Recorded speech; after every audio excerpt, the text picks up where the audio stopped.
মনে রাখবেন, কারো মৃত্যুতে আমাদের কি করণীয়? এলাকার কেউ মারা যায় না, কারো মৃত্যুতে আমাদের 1 নাম্বার করণীয় বলেন, ইন্না লিল্লাহি ওয়া ইন্না ইলাইহি রাজিউন, এটা পড়া।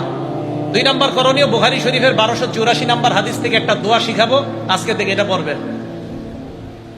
নবীজির কন্যা মানে নবীজির এক নাতি মারা যায়, মারা যাওয়ার পর মারা যাবে অবস্থা নবীর কন্যা আল্লাহ নবীর কাছে সংবাদ পাঠাইলেন, আব্বা ইন্না ইবনান লি কবিজ, আব্বা আমার ছেলেটা মুমূর্ষু অবস্থায় আছে, মারা যাবে অবস্থা, আব্বা মেহেরবানি করে আমাদের বাসায় একটু আসেন। বুখারীর বর্ণনা। নবীজি জবাব পাঠায়া দিলেন, যাও আমার কন্যাকে সালাম দিবা, সালাম দিয়ে বলবা, পড়েন ইন্না লিল্লাহ, ইন্না টান দিয়ে না, বলেন ইন্না লিল্লাহ মা আখাযা ওয়া লাহু মা আ'তা, আবার ইন্না লিল্লাহ মা আখাযা, যেটা নিয়ে যায় এটাও আল্লাহর, বলেন যেটা রেখে দেয় এটাও আল্লাহর।